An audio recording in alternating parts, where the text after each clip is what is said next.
Voltamos. Segundo tempinho da nossa aula de Educação Tecnológica e Midiática, tá? Então, a gente está conversando hoje sobre análise de dados, que é um tema extremamente importante. É claro que essa aula de hoje, galera, ela é uma introdução para vocês, tá? Vocês vão ter essas várias disciplinas que trabalham sobre esses temas. Só que aí, uma coisa interessante de falar para vocês, tudo que vocês vão estudar aqui a partir de agora vão ser análise de dados, tá? Basicamente é isso. A gente utiliza softwares, é isso que eu quero falar para vocês, a gente utiliza softwares para fazer esses cálculos, tá? Muitas vezes, tá? Eu até brinco isso muito com os meus alunos quando eu estou no presencial, tá? E eu falo, eu gosto de ser bastante honesto. A gente aprende muito, né, do calcular e tal. Na prática, no dia a dia, a gente bota um programa de computador e ele faz a conta pra gente, tá? Isso, gente, é automatizar processos, tá bom? Mas a gente desenvolve muito essa ideia do cálculo, da conta que a gente precisa fazer, tá? É simplesmente por demorar? Não, é para que a gente possa entender que processo é esse, tá? É justamente para a gente entender o processo, tá, que o computador está fazendo, tá? Para justamente entender o que de fato eu estou analisando. Ele vai entregar para mim um gráfico lindo, bacana, fantástico, e você vai olhar para aquele gráfico e você vai dizer assim, não estou entendendo nada, tá? Então, quando vocês estão lá nas aulas de matemática, com o professor Rafael, com o professor Kessler, eles têm a matemática agora nesse módulo, agora não, né? Pronto. Mas quando vocês estiverem lá com as aulas de matemática financeira com o professor Rafael, com o professor Kessler, ou nas aulas de gestão de pessoas com o André Loyola, com as aulas de gestão financeira com o professor Gilvan, com o professor Jorge, com o professor... o economista Fernando Galvão, tá? São professores fantásticos aqui do canal Educação. E eles forem mostrar para vocês um gráfico, aí vocês vão ficar assim, professor. Com certeza eles vão ensinar para vocês como é que constrói aquele gráfico, o que eu leio, como é que eu interpreto. Quando o computador fizer o cálculo para vocês e mostrar aquele gráfico, opa, meu trabalho é fazer eu entendi, eu lembro lá do que o professor Kessler botou. Eu lembro desse gráfico, que foi o exemplo que o professor Jorge colocou, certo? É aquele tal do insight, que é por isso que a gente faz a tal da análise de dados, tá?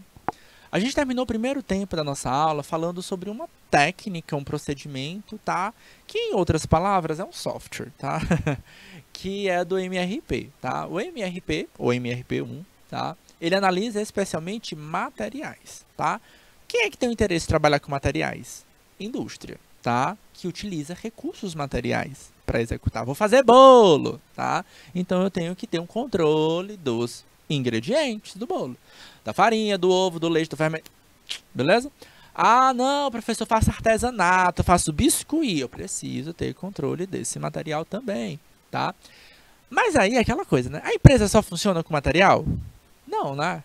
Não, ela funciona bem com os recursos práticos dela. Ah, quem faz bolo, tem forno, tem o que mais? Tem estoque, tem geladeira, beleza? Então, esses outros detalhes, que ainda também são materiais, tá?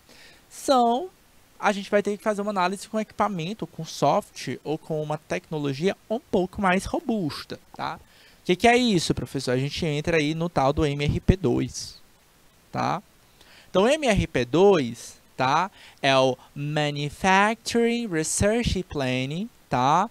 Ou planejamento de recursos de produção, vamos dizer assim, tá? Talvez seja a melhor tradução seja essa. Manufacturing de manufatura, tá? Então, é o planejamento dos recursos da manufatura, ou seja, os equipamentos entram aqui também, o tempo de produção entra aqui também. Lá era só o quê? Material. O tempo que a gente olhava lá, galera, era o tempo de vencimento, certo? Não era exatamente o tempo da produção em si, tá? MRP2 permite que as empresas avaliem implicações de demanda, de demanda futura, tá? Financeira e de engenharia, Ambos, MRP1 e MRP2, convertem demandas de mercado e lista de materiais. Atenção, tá? Quando a gente fala em MRP2, tá? O MRP2 inclui o MRP, certo? O 1, tá bom? Então, quando a gente fala de MRP2, a gente está falando de uma tecnologia, tá? Um software, que tanto vai analisar os recursos materiais, como os recursos da manufatura, né? O recurso de produção, de um modo geral, ok? Isso aqui seria um código geral que a gente faria, um banco de dados MRP, tá? Então, a gente tá lá, roteiro de fabricação, tá? Então, tá lá. Tô designando para vocês o código do que tá sendo executado, tá? Porque, às vezes, a gente está na etapa de produção. E traduzindo isso aqui para uma linguagem do dia a dia de vocês, da casa de vocês. Bom dia, Franciele! Então, ó... traduzindo isso para o dia a dia de vocês. Vamos supor que vocês estejam lá fazendo os bolinhos de vocês, tá? Pode me colocar na tela, Yara? Nessa ideia de fazer o bolo, vamos supor que você tenha alguns tipos de bolos que você vai entregar. Ah, eu faço bolo de a massa branca ou a massa de chocolate, né? E eu faço os recheios de brigadeiro, beijinho e crocante. Ponto. Eu só faço esses 3 recheios e esses 2 tipos de massa. Isso vai me dar alguma variabilidade. Pensa lá na matemática da análise combinatória, tá bom? Beleza. Ah, chega um cliente e fala, mas eu queria um recheio de morango. Você faz o recheio de morango? Aí você fala, não. Ah, Maria, mas por que tu não faz? Porque eu preciso testar, eu preciso treinar, eu preciso entender que aquele recheio vai ter recursos materiais necessários. Nem sempre tem morango disponível no mercado, na minha cidade, tá? É caro, isso é muito custoso, certo? Gente, você precisa entender que quando um cliente, uma empresa, fala assim, ó, eu só trabalho com isso aqui, é porque ele já testou, ele já treinou, ele sabe que ele vai entregar aquele melhor produto, tá bom? E aí, claro, beleza, para fazer um recheio de beijinho e recheio de brigadeiro, eles são parecidos, tá? Quem já fez aí na panelinha ali, ó, um beijinho, brigadeiro, sabe que eles são relativamente parecidos. Então, a demanda de produção é parecida. Só que recheio crocante não é tão parecido assim, não. Leva um tempo diferente, leva tempo diferente, materiais diferentes, processos diferentes, dependendo do como tu faz, técnicas diferentes. É aí onde entra o tal do MRP. Eu preciso ter um acompanhamento direitinho de cada tipo de técnica que eu vou executar. Em outras palavras, o próprio bolo, tá? O ato de fazer um bolo, tu vai fazer um bolo, a massa, tá? Diferente do recheio. Dependendo de você, pode fazer até uma cobertura também diferente. Então, o que é esse código aqui pra gente? É cada etapa de produção. O código é cada etapa de produção. Tu vai ter um código diferente. Estou fazendo recheio, estou fazendo a cobertura, estou fazendo a embalagem, né? Eu vou embalar aquele produto. Cada etapa de produção vai receber um código, vai ter um desenho de produção própria, tá? E aqui, ó, basicamente são os controles. Cada quadradinho que a gente faz muito... Tem muita gente que executa controle de dados utilizando aquele programa de computador chamado Excel, tá? O Excel, ele é uma grande planilha de dados, tá? Só que ela é uma planilha de dados bem aberta, tá? E essa planilha de dados aberta, vamos dizer assim, ela é uma planilha de dados que você precisa tomar bastante cuidado com ela. Por quê? Porque se você não está muito acostumado com o Excel, às vezes você se embanana. Aí é onde entra a vantagem de você utilizar um MRP da vida, tá? Ou um ERP. Por quê? Porque ele está dedicado para aquele tipo de produção que tu faz. Eu abro um programa como esse aqui, chanfrar, facear, tornear o cilindro, facear o acabamento. O que é isso, professor? Não sei o que é isso aqui, não. Isso aqui está falando de itens de produção de uma oficina, de mecânica, tá? No aspecto de produção, não necessariamente de oficina, mas de... Agora me falhou a memória. Mas, eu falei hoje, minha gente... Produção larga escala de carro, linha de montagem de carro, tá? Então eu estou falando sobre isso, de devastar, de fazer desgastes em equipamentos de manufatura de carros, de veículos. Então, o MRP, ele normalmente ele vai ser específico para a tua linha de produção. Se a minha linha de produção é um artesanato, eu vou apresentar alguns tópicos. Se minha linha de produção é outra, eu vou apresentar outros tópicos. Quando a gente entra no Excel, a gente vê uma folha em branco, né? A gente vai ter que montar toda aquela estrutura dedicada para aquilo dali. Leva tempo, dedicação. Às vezes fica bem legal ali dentro também, tá? Então, vocês podem utilizar o Excel se for o caso, tá? Na prática, boa parte dos softwares que vão acompanhar a tua produção, né, que são os bancos de dados propriamente dito, eles vão utilizar os sistemas ERP, tá? Boa parte deles são pagos, tá? Mas oferecem aí o recurso completo, tá? Eles são pagos por isso, porque eles oferecem uma análise, um suporte de dados completos. Gente, vamos nós, pensa aqui comigo. Para produzir alguma coisa, tu vai precisar de recursos materiais, né? Tipo, pensa aqui comigo. Eu preciso, professor, da farinha, da farinha de trigo, do ovo, do leite, do fermento, né? Preciso. Mas só disso que eu preciso para fazer o bolo? Não, eu preciso do forno, eu preciso da geladeira, eu preciso da batedeira, não é? Preciso. Mas eles sozinhos fazem o processo? Não, né? Porque eu preciso de uma pessoa lá executando as tarefas. Os recursos humanos entram. Eles também precisam ser analisados. Então, gente, normalmente quando a gente faz uma análise de recursos humanos, e aí vocês, né, trabalham com isso, ou começarão a trabalhar com isso, vocês precisarão utilizar ferramentas ligadas aí a gerenciamento completo. E aí entra o gerenciamento de recursos humanos. São softwares ERPs, tá? ERPs, Enterprise Research Planning, ou planejamento de recursos empresariais, né? O de empresas organizacionais. É um sistema de informação que integra todos os dados. Palavrinha-chave. Integra todos os dados, tá? Seja recurso material, manufatureiro ou de recursos humanos, tá? São exemplo, normalmente são softwares desenvolvidos. E os mais famosos são esses três aqui, TOTVS, SAP e Oracle, tá?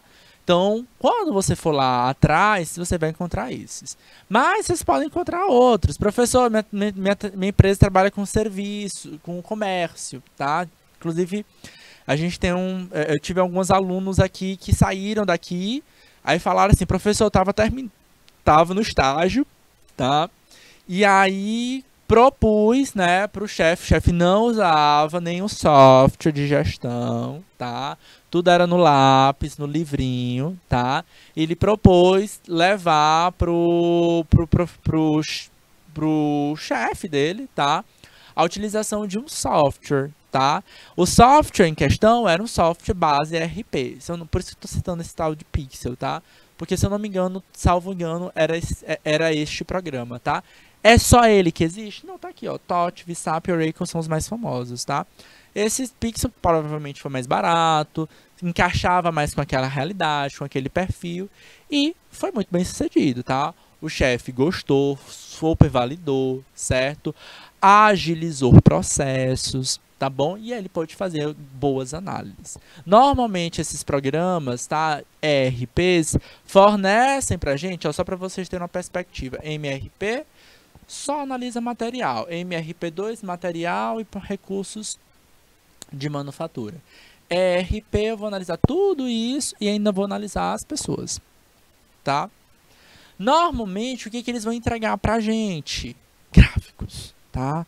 Eles vão trazer as informações. E aí, o que eu vou fazer com ela? Aí é outra história, tá?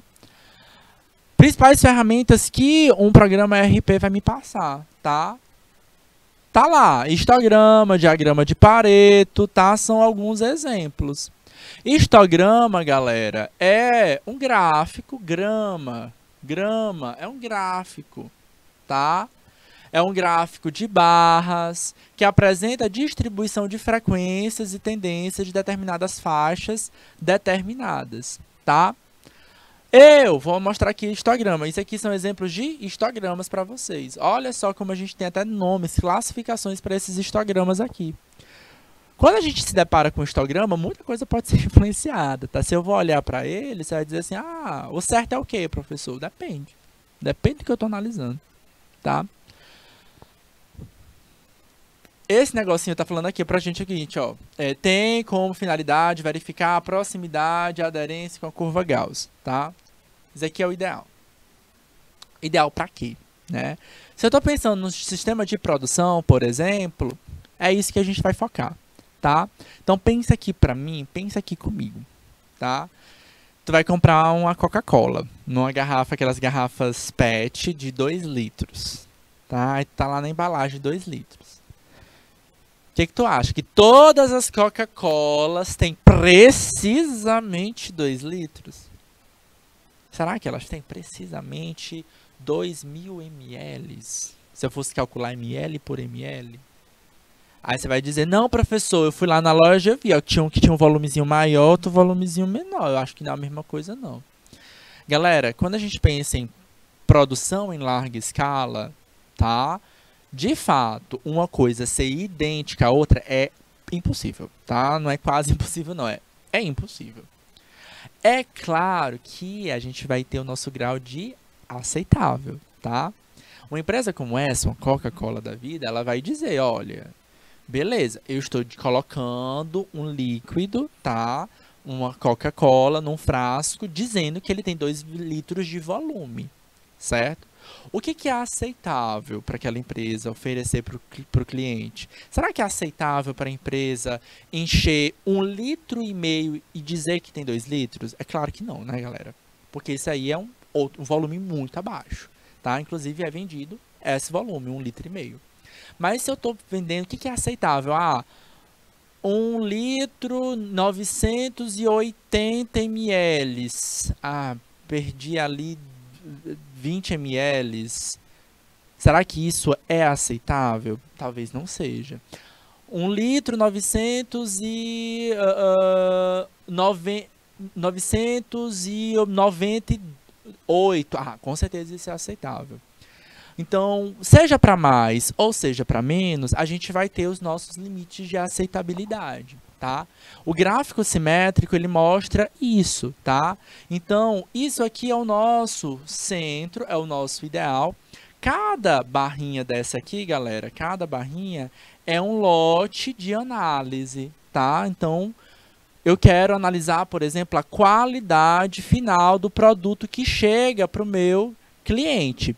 A qualidade final do produto que chega para o meu cliente, eu vou analisar os lotes de produção, certo? Então, a minha empresa produziu vários bolos ou produziu esses vários refrigerantes, eu vou pegar amostras de cada lote e vou medir, tá? Aí tem os processos de medir, de aferir, de medir volumes. Aí lá quem trabalha com química, por exemplo, precisa saber conhecer balão volumétrico, provetas, enfim, vários processos de medir volume. Pega umas amostras, tem certeza, confere, beleza. A gente está produzindo igual, tá?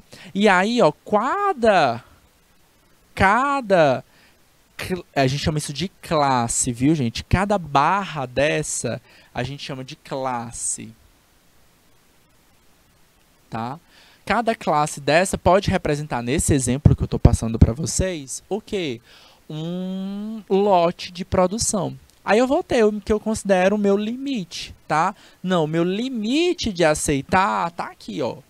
Isso aqui, ó, entre 2 e 5 é o que a gente vai aceitar, certo?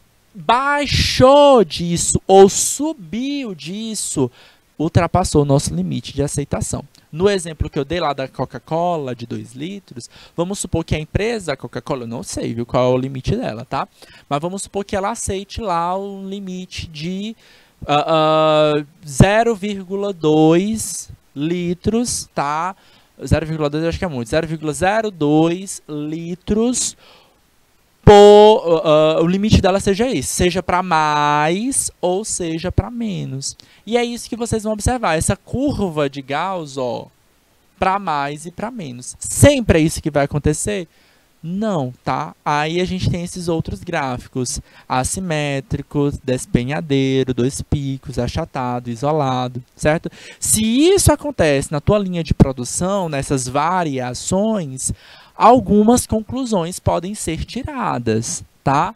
Pode estar tendo alguma falha de produção e uma necessidade de melhoria vai ser vislumbrada, tá? Para quem está trabalhando especificamente com a produção, tá? Vai olhar para um gráfico de ilha isolada, por exemplo, ilha isolada, porque, ó, observa que todos os outros histogramas, que eu estou dizendo, que cada barra dessa é um lote diferente, tá? Observa que elas têm conexão entre elas. Na ilha isolada, parece que temos aqui, ó, parece que o fluxo de produção não foi mantido, ou o que pode estar acontecendo, eu estou seguindo procedimentos diferentes, tá? Então, traduzindo isso para o meio prático para vocês. Lembra lá quando eu falei da receita do bolo, tá? Então, para tu fazer um recheio de brigadeiro, você tem uma receita.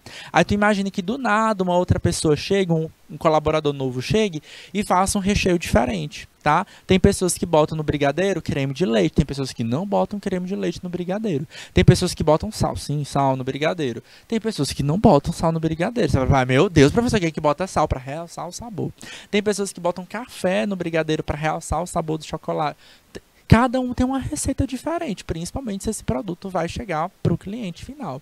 Então, toda vez que eu mudo essa receita, isso vindo aqui pode acontecer, tá? Então, outra coisa importante quando a gente faz uma análise de dados é entender, tá? Por isso que eu estou falando, me deparei com um problema, é o momento que a gente vai analisar, vai coletar os dados e vai fazer as análises. Por quê? Porque eu preciso ter uma ideia do que estava acontecendo naquele momento, tá? Opa, uma falha como essa eu preciso investigar com mais afinco, tá?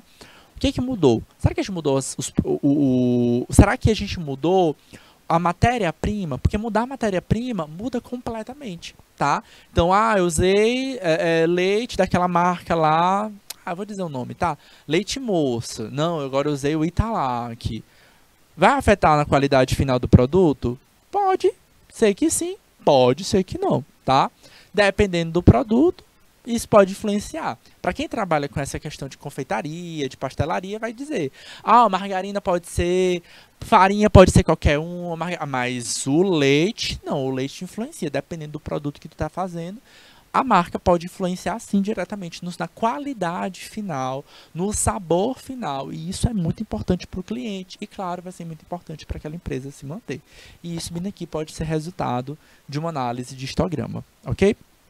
Bom, a análise de histograma serve para eu avaliar e entender os procedimentos de produção.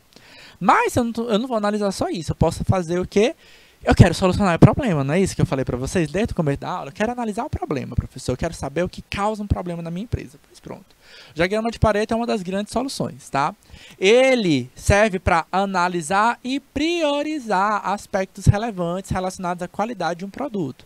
Visa a fácil visualização da estratificação, de várias causas, características de defeitos, tá? Ou problemas. Eu vou voltar lá para o começo da nossa aula. Eu disse para vocês que dei um exemplo, tá? Na primeira aula. Vamos supor, por exemplo, que você tenha um problema com atrasos nas entregas dos produtos. Aí eu fui dizer o seguinte: possíveis causas, tá? Inclusive tem até um diagrama diferente que vocês podem fazer, né? Possíveis causas: atraso. Atraso é o problema. Eu posso ter várias causas, tá? Isso aqui é um diagrama diferente, é um diagrama de Ishikawa, ou espinha de peixe, isso aqui porque parece uma espinha de peixe. Pode não parecer, mas parece uma espinha de peixe, tá? Possíveis causas, pode ser as pessoas. Como assim, professor? Os meus próprios colaboradores podem estar atrasando ou eles não estão capacitados. Outra causa que pode acontecer é os equipamentos.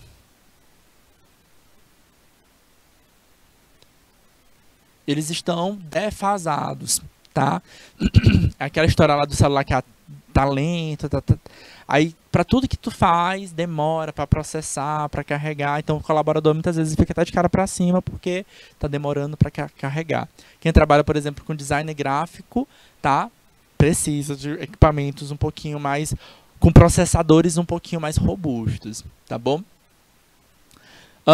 O que pode estar acontecendo também? O atraso é do fornecedor. A culpa é do fornecedor, tá? Que está me levando, está me trazendo o produto tarde e, consequentemente, eu não estou começando a produzir cedo. O problema não é nem equipamento, nem pessoa, nem fornecedor.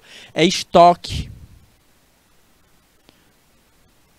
Certo? Eu estou tendo atrasos de produção dentro da minha própria produção. Por quê? Porque eu estou estocando no lugar errado, fico nesse vai e vem, certo? Então, o problema muitas vezes pode ser resolvido por layout. E aí, em outras palavras, traduzindo para vocês, o que seria esse layout, professor? Organização, certo? Botar umas prateleiras no teu escritório, certo? Saber direitinho onde eu estou guardando as minhas coisas vai me ajudar bastante. Então, o que a gente tem aqui, ó? Marca texto, verdinho. Controle de estoque, equipamento, fornecedor e pessoas são o que? Possíveis causas dos atrasos, que resultam em atrasos. Certo? E aí o que eu quero avaliar? O diagrama de Pareto vai me constatar o que de fato é o que me leva, o que de fato me leva a entender o que leva ao meu maior problema de todos, tá? O diagrama de Pareto ele vai funcionar na seguinte ideia, tá? Existe uma relação conhecida como relação de Pareto, tá? Onde, que é uma lei, né? A lei de Pareto, tá? Que vai dizer o seguinte, de acordo com essa lei, 80% das consequências decorrem, ou seja, 80% das consequências, a gente pode pensar aqui, ó, 80% dos problemas. É sempre o problema? Não, é uma consequência, tá? 80% das consequências que podem ser problemas decorrem de 20% das causas. Ou seja, em outras palavras, eu posso estar tendo todos esses problemas na minha empresa. Estoque, equipamento, fornecedor, pessoa, eu posso de fato estar com todos esses problemas. Mas eu não posso resolver todos de uma vez. Por quê, professor? Tempo, dinheiro, gestão, certo? Qual deles eu vou escolher para resolver agora?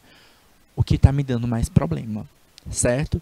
E aí, qual está me dando mais problema? Aí é onde entra o diagrama de Pareto. Eu preciso entender quem é esse carinha, quem é que esse causa 80% dos meus problemas, certo? E é nele que eu vou dedicar a minha energia. O diagrama de Pareto ele tem esse propósito, tá?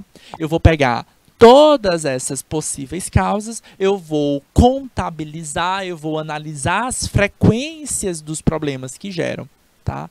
Então, eu vou analisar todas as vezes em que as pessoas me deram problema, todas as vezes que os equipamentos me deram problema, cada vez que eu estou analisando, vai gerar uma frequência diferente. O diagrama de Pareto é basicamente um gráfico de frequências. Ele é um histograma, tá? Um histograma diferenciado, tá? Mas ele é um diagrama de frequências.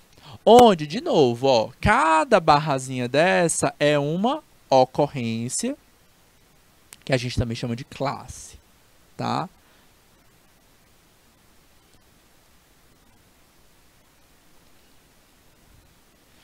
E a possível causa. Certo? Causa 1, causa 2, causa 3, causa 4 e assim por diante. Sempre um diagrama de Pareto eu vou ter aqui à minha esquerda, tá? A classe que tem maior quantidade de frequência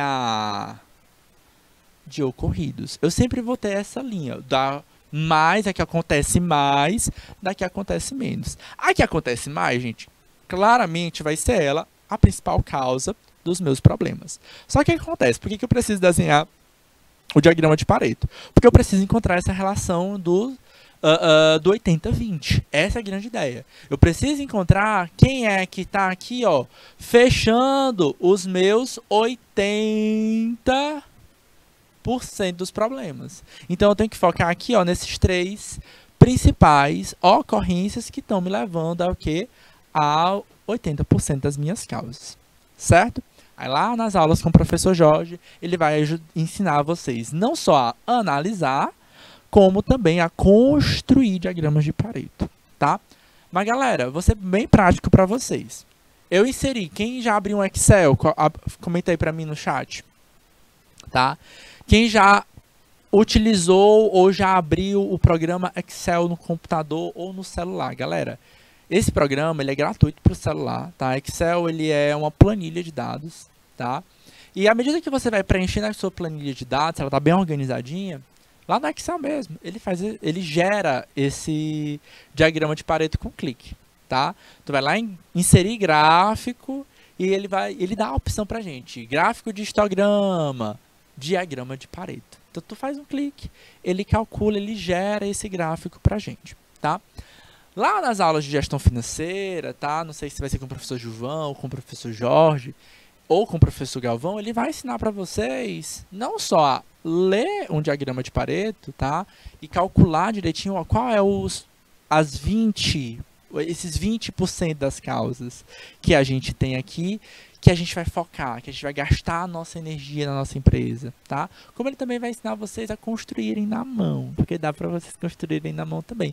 E é interessante vocês fazerem esse exercício para vocês entenderem um pouquinho o gráfico de frequências. Aqui tem 2 frequências que eu acabei não mencionando pelo tempo, tá?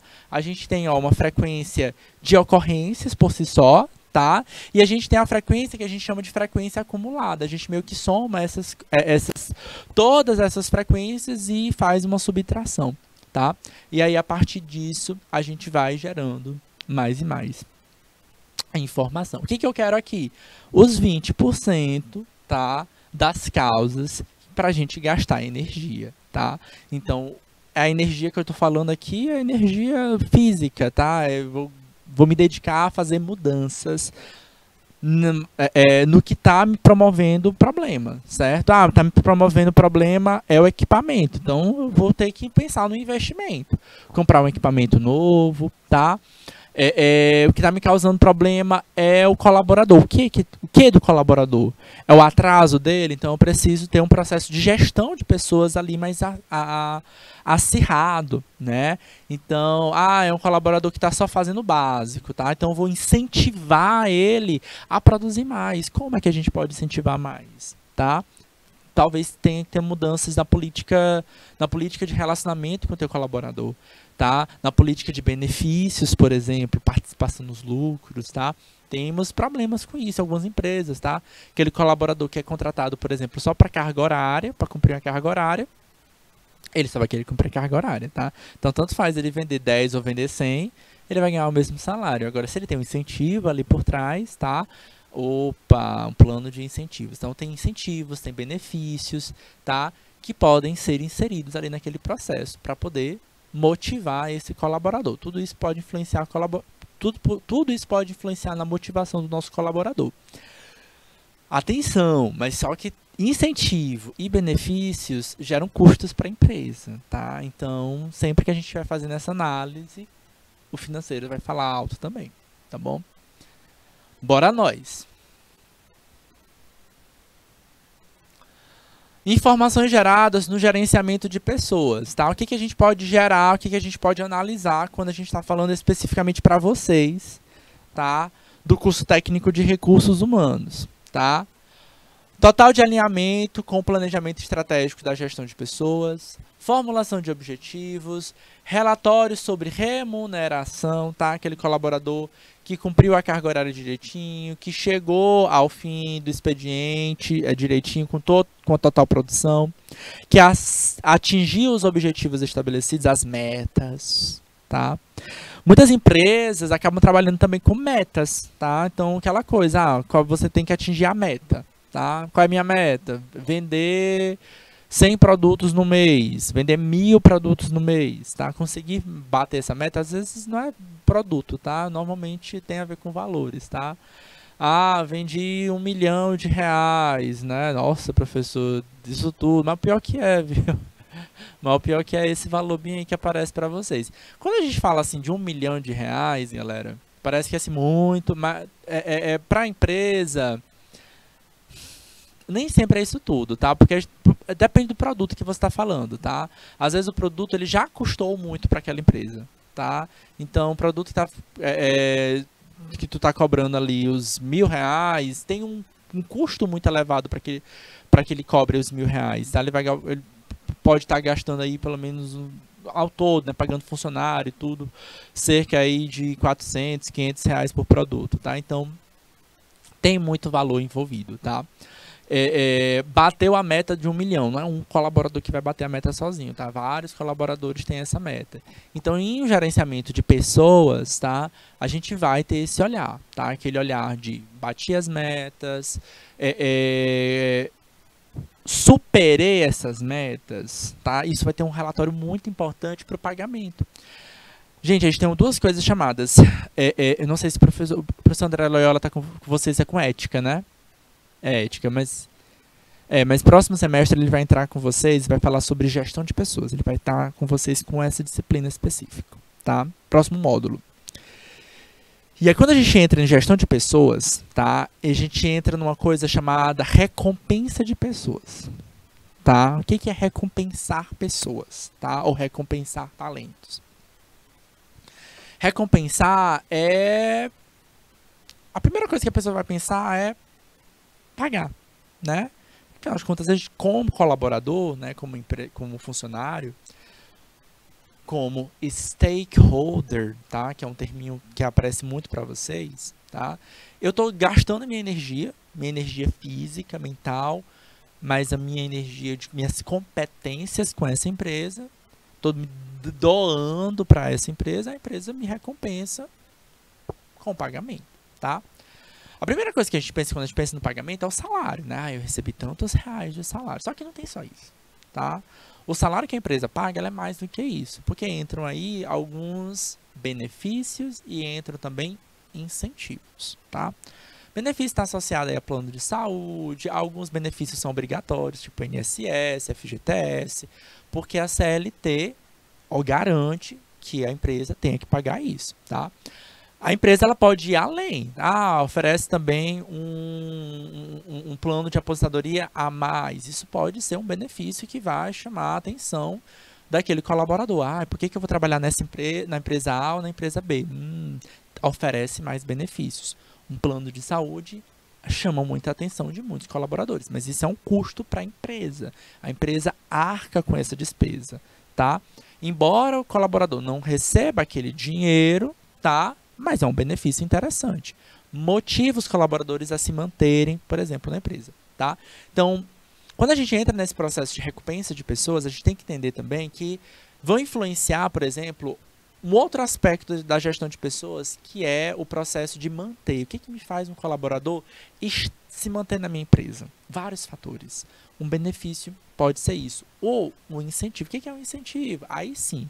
O incentivo pode ser aquele valorzinho a mais que acaba sendo agregado no meu salário. Tá? Dependendo da tua empresa, tá? Tu vai conseguir ganhar, por exemplo, uma gorjeta, né, que faz parte do salário também, tá? Isso está escrito na CLT, tá? Artigo 400, agora no 425, eu acho, não tenho certeza, tá? Lá da CLT, que ele vai colocar justamente a gorjeta ou as gueldas, tá? Que fazem parte do pagamento do colaborador, tá? Aí a gente tem também os participações nos lucros das empresas. Tem vários tipos de participação de lucro. Algumas são acordadas, tá? 457, tá? Foi perto, vai. Foi no grupo dos 400, porque tem tanta lei que você acaba trocando, tá? Eu já me acho, já fico satisfeito de ter lembrado. Galera, e aí, ó, dentro dos incentivos, por exemplo, participação nos lucros, muitas coisas podem ser influenciadas, tá? Como, por exemplo, acordos coletivos, tá? Então, aqueles sindicatos que fazem acordos, tá? Para entender que você pode ou não participar desses lucros da empresa, tá? Às vezes eu preciso firmar esses acordos, ou a empresa precisa respeitar os acordos que já foram firmados, certo? Então, é importante, por isso que muitas vezes quando você vai abrir uma empresa, você precisa registrar a sua empresa nas entidades locais, porque aí você vai receber aquelas informações sobre os acordos coletivos que já foram promovidos ali dentro, tá bom? E aí, beleza, você já tem um acordo lá para poder dizer que eu vou receber 25%, vou receber 2, 5, 10% dos lucros, certo? E o que é o lucro? É o lucro total que eu vou receber ou não? É o lucro que superou as metas, tá? Então, para cada um desses tipos, existem cálculos específicos. E aí, ó, onde entra a análise de dados, tá? Colaborador, superou a meta? Beleza. Então, tem um acordo, tá no contrato que, sim, tá? Tudo tem que ser contratado, no contrato, tá? Tá no contrato que se, ó, tem um condicional, né? Se ele bater a meta, ele vai receber tantos por cento do lucro da meta, tá? Aí sim, beleza? Se não, é participação do lucro total. Toda vez, todo produto que ele for vendendo, ele vai recebendo uma porcentagem desse lucro ali, tá? Muito conhecido como gorjeta, né? Os 10%, tá? Lembrando, tá? O colaborador não recebe só a gorjeta, tá? Infelizmente, tem as empresas que trabalham desse jeito, tá? Não, esse é o pagamento do nosso colaborador, tá? Então, a gente tem dois tipos de lei. Tem a consolidação das leis do trabalho, tá? Ou trabalhistas. E a gente tem o Código de Defesa do Consumidor, que não obriga, não traz obrigatoriedade de pagamento dos 10%. Então, a empresa, ela paga o salário, tá? E o colaborador pode receber aqueles 10% a mais, tá bom? Outro processo importante, tá? Então, aquele vendedor ali vai receber os 10%, aquele garçom ali vai receber aqueles 10%, então eu preciso ter controle muito rígido, tá? De que o seu José atendeu a mesa 10, que consumiu R$300, então ele vai receber R$30 pelaquela mesa. Mas a Maria atendeu a mesa tal, que teve R$1.000, consumiu R$1.000 no mesmo horário. Então, ela não vai receber só os 30, ela vai receber lá os 100, tá? Então, eu preciso ter esse controle muito rígido. E, normalmente, para quem trabalha com comida, restaurante, a demanda é muito rápida, muito ágil e tal. Então, esses controles de dados precisam ser precisos para quando fechar o caixa, tá? E tiver que fazer o pagamento lá no final do mês, isso ser processado direitinho, tá? Não deve existir, tá? Essa ideia de que os 10% é o único pagamento do colaborador, tá? Não. Isso aí é um a mais, tá? É um incentivo, certo? Que faz parte do salário, tá previsto isso na CLT, tá? E a empresa, ela garante ali o salário base, né? Que normalmente é o salário mínimo, a não ser que tenha algum acordo específico, tá? Para quem está acompanhando, por exemplo, agora, a gente tem que estar atualizado, viu, gente? Tem que estar fazendo leituras de atualidades. O que está acontecendo agora? Que está o tempo todo passando na mídia, nos jornais, tá? O piso salarial de uma profissão, tá? Dos enfermeiros. Tanto enfermeiro de curso superior como enfermeiro de curso técnico, tá? Então tá lá naquela briga, tá lá no Congresso Nacional, que é quem cria as leis, para firmar e fechar esse piso salarial. É aquela briga, não, as empresas não têm dinheiro, o Estado não tem dinheiro para pagar, vai ter que firmar. Então, se tem um piso salarial, esse piso salarial normalmente é um pouco acima do que o salário mínimo, tá? todo ano o presidente da República, seja quem for, ele assina o salário mínimo. Ele vai dizer, é o primeiro dia do ano, inclusive, tá? Ele baixa um decreto falando, ó, o salário mínimo do ano de 2023 é tantos reais, salário mínimo do ano de 2024 é tantos reais, e assim por diante. Sempre foi assim, sempre não, sempre desde que a gente tem presidente da República, foi assim e continua sendo enquanto a gente estiver dentro da nossa atual Constituição, tá? Outras informações que a gente vai ter no banco, no gerenciamento, é o banco de dados dos próprios talentos, quem são os colaboradores, o que eles têm aí de talento, tá? É uma forma interessante também de vocês entenderem, por exemplo, as capacitações que o nosso colaborador tem. Às vezes aparece uma nova demanda para a tua empresa e quem eu vou chamar? Tá? Será que eu preciso contratar uma outra pessoa ou um atual colaborador, ele pode ganhar uma nova função, tá? Então, às vezes, é interessante o gerenciamento do banco de dados nesse aspecto. Outras informações gerenciais, assuntos de interesse profissionais de funcionários, tudo isso pode ser colocado. No exemplo prático, para a gente fechar nossa aula de hoje, tá? Ainda tem 15 minutinhos, mas é para dar esse exemplo prático. A gente vai conversar um pouco mais com vocês sobre jornada de trabalho, tá? A jornada de trabalho representa o número de horas diárias, semanais ou mensais que um colaborador deve cumprir para atender seu contrato individual de trabalho e satisfazer a convenção coletiva, tá? Os contratos mais conhecidos é aquele contrato de 40 horas ou 44 horas, né?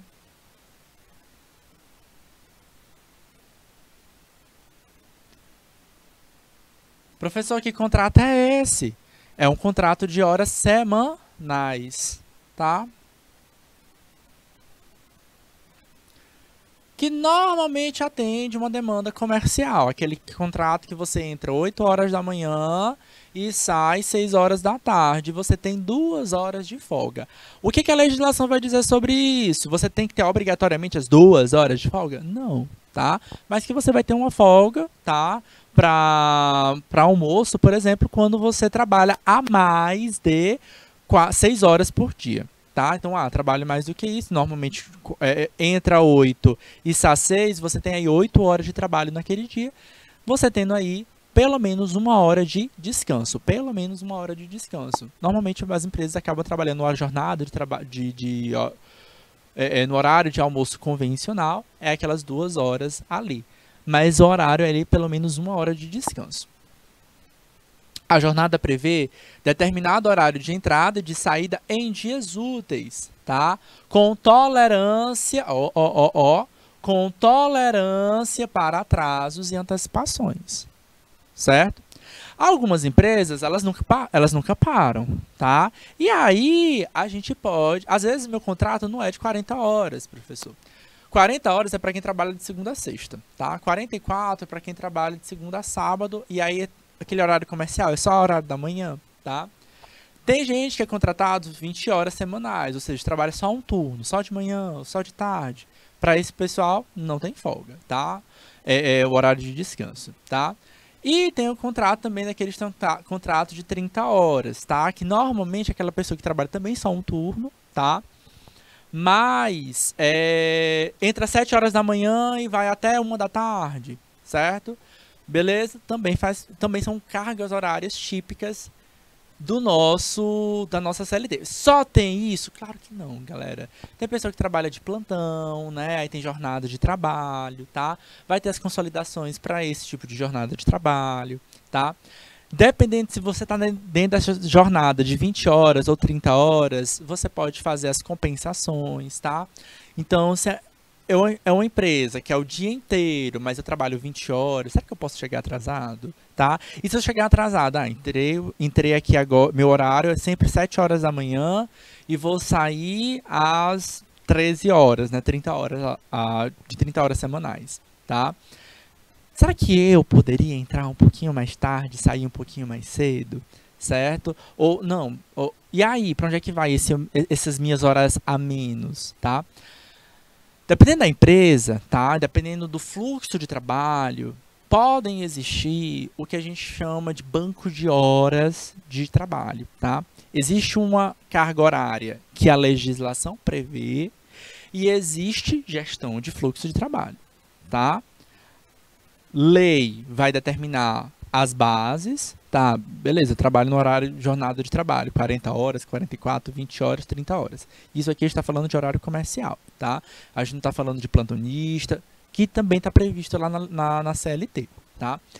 Mas eu atendendo esse pré-requisito, a minha empresa, tá? É uma empresa que vai funcionar com a carga horária longa, extensa. Eu consigo fazer essas compensações, tá? Tudo isso precisa ser firmado, previsto em contrato, certo? Então, a empresa, ela pode oferecer essa gestão, tá? Que pode otimizar ou não o tal do colaborador. Claro que para uma pessoa que vai ter aí seu fluxo de trabalho, tá? Ela precisa ter uma carga horária mínima executada ou diariamente ou semanalmente, por mais que ela tenha, por exemplo, aí o chamado banco de horas de trabalho, tá? Tem muitas pessoas que fazem isso, né? Pega um banco de dados de hora de trabalho, meu contrato é 30 horas semanais, tá? Acumula, tá? Todos eles em alguns dias da semana e tem um final de semana mais longo, né? Um pouco mais de folga, tá? Algumas empresas tem suporte para isso. E não é só a empresa, tá? O cargo em que a pessoa ocupa também precisa dar suporte para isso. Porque às vezes tu trabalha 20 horas, mas tu precisa estar na empresa de fato de segunda a sexta. Então a empresa ela não tem como flexibilizar isso para o teu cargo. Ela tem como flexibilizar isso para o chefe, né? Pro gerente, pro supervisor, tá? Mas aí pro vendedor não pode, porque o vendedor precisa estar ali todo dia na loja. Tá? Então, dependendo do cargo, a empresa não vai ter esse fluxo de abertura, tá? Mas pode ser algo interessante a se pensar. As jornadas de horários alternativas passa justamente sobre isso. Eu preciso ter essa leitura, tá? Do que é ter os meus calendários anuais, tá? Para fazer as jornadas de trabalhos alternativas, eu preciso estabelecer muito bem um calendário anual onde eu prevejo feriados, férias do colaborador, tá? Porque outra coisa, tu contrata o meu colaborador. Gente, jornada de trabalho, isso aqui é para pessoas contratadas via CLT, tá? Prestador de serviço que foi contratado via PJ não é muito por aqui não, tá bom? Então aí é como se fosse um contrato de uma pessoa comum, uma pessoa jurídica, contrato pessoa jurídica, tá? Uma pessoa jurídica ela pode entrar de férias e falar assim, olha, eu vou antecipar meus trabalhos, não vou estar presente nesses dias aqui para vocês, eu não vou prestar o meu serviço em um determinado dia. Isso é contrato, isso é acordo, tá? Quando a gente fala em jornada de trabalho, a gente está falando de CLT, tá? De pessoas que foram contratadas por carteira assinada, tá? Essas pessoas, elas têm direito, tá? E esse direito é férias, tá? E esse direito é previsto depois de um ano. Todo ano você tem direito a essas férias e deve ser cumprido, tá? Algumas empresas oferecem férias coletivas e eu não posso muito escolher. As férias são aquelas e pronto. É comum, por exemplo, aqui nas escolas, tá? As férias, professor mediador vai dizer para vocês, eu não posso entrar de férias no meio de março. Por quê? Porque as minhas férias sempre são férias coletivas, tá? São as férias lá no meio do ano e as férias do final do ano. São as férias que vocês têm. Na verdade, é menor do que as férias que vocês têm, tá? Porque vocês entram de férias, os professores ficam lá nos planejamentos, corrigindo, fazendo prova de recuperação, tá? Então, alguns trabalhos são férias coletivas, não tem muito o que escolher, tá? Mas para quem detém um calendário anual, eu posso prever. Isso é importante para quê? O João entrou de férias hoje, tá? Eu posso oferecer férias também para Maria, tá? Então, é um acordo, tá? Eu quero férias determinada época do ano. Então, eu tenho que chegar e conversar com o meu colaborador. É um acordo, tá? É um comum acordo, chefe e colaborador. Por quê? Não é a empresa que vai determinar, você vai entrar de férias hoje e pronto, acabou? Não, tá? É um comum acordo que vai acontecer. Por quê? Porque tanta empresa precisa de você ou de alguém para executar a tarefa. Já imaginou que todo mundo entre de férias juntos, como as chamadas férias coletivas, tá? Se foi previsto uma escola, por exemplo, eu não tenho demanda. tá? Em dezembro, em julho, eu não tenho demanda. Por quê? Porque os alunos estão de férias, tá? Então, de fato, os colaboradores podem ser afastados, tá? Agora, se eu continuo tendo demanda, eu preciso ter colaboradores, tá? Tem todo um processo de gestão de pessoas que vai entender, calcular quantos colaboradores eu preciso ter para suprir a falta de um, tá? Na verdade, é mais ou menos por aí, tá? Então, quando eu... vou dar 15 dias de férias. As pessoas ainda têm isso também, tá? Vou ter um mês de férias garantido pela CLT. Todo mundo tira 30 dias de uma vez? A grande maioria das pessoas não pede, tá? A grande maioria das pessoas pede 15, tá? 15, 15 ou 20, 10, tá? Porque por otimização, por processos, tá? E tudo isso pode ser acordado. Então a empresa também tá disposta a fazer esses acordos também, tá? Só que aí é claro, por que a gente traz isso para uma aula de banco de dados? Porque isso precisa ser computado dentro dos teus dados, dentro dos teus registros. Programas de trabalhos alternativos, ó, semana de trabalho reduzida, tá? Em vez de ter, ó, eu continuo sendo contratado por 44 horas semanais. Tá em alta, viu? Alguns países não terem 3... Já pensou você trabalhar 3 dias na semana, tá? Pensou trabalhar 4 dias na semana, tá? Dependendo do teu cargo, dependendo da demanda de trabalho, eu fui contratado por horas aula, ou horas não, desculpa, por horas semanais. Fui contratado 20 horas semanais, tá? E a minha demanda, ela é uma demanda técnica típica ali para entregar um produto, pronto, certo? Então eu vou, cumpro minha horária, em vez de ficar trabalhando os 5 dias, vamos supor que eu seja contratado para trabalhar 20 horas, tá? Semanais, aquela pessoa que trabalha normalmente só um turno, só todo de manhã, tá? Eu posso, tá? Às vezes a minha demanda me permite que eu possa trabalhar, por exemplo, em vez dessas 20 horas, 5 dias da semana, eu trabalho 2 dias e meio, tá? Então, 4 horas na segunda, ou 8 horas na segunda, 8 horas na terça e mais 4 horas na quarta. Acabou. Aí, para aquela empresa, eu fico livre para outras, eu fico livre, tá? Aí eu tenho aí, ó, quinta, sexta, sábado, domingo, 4 dias aí livre, vamos dizer assim, certo?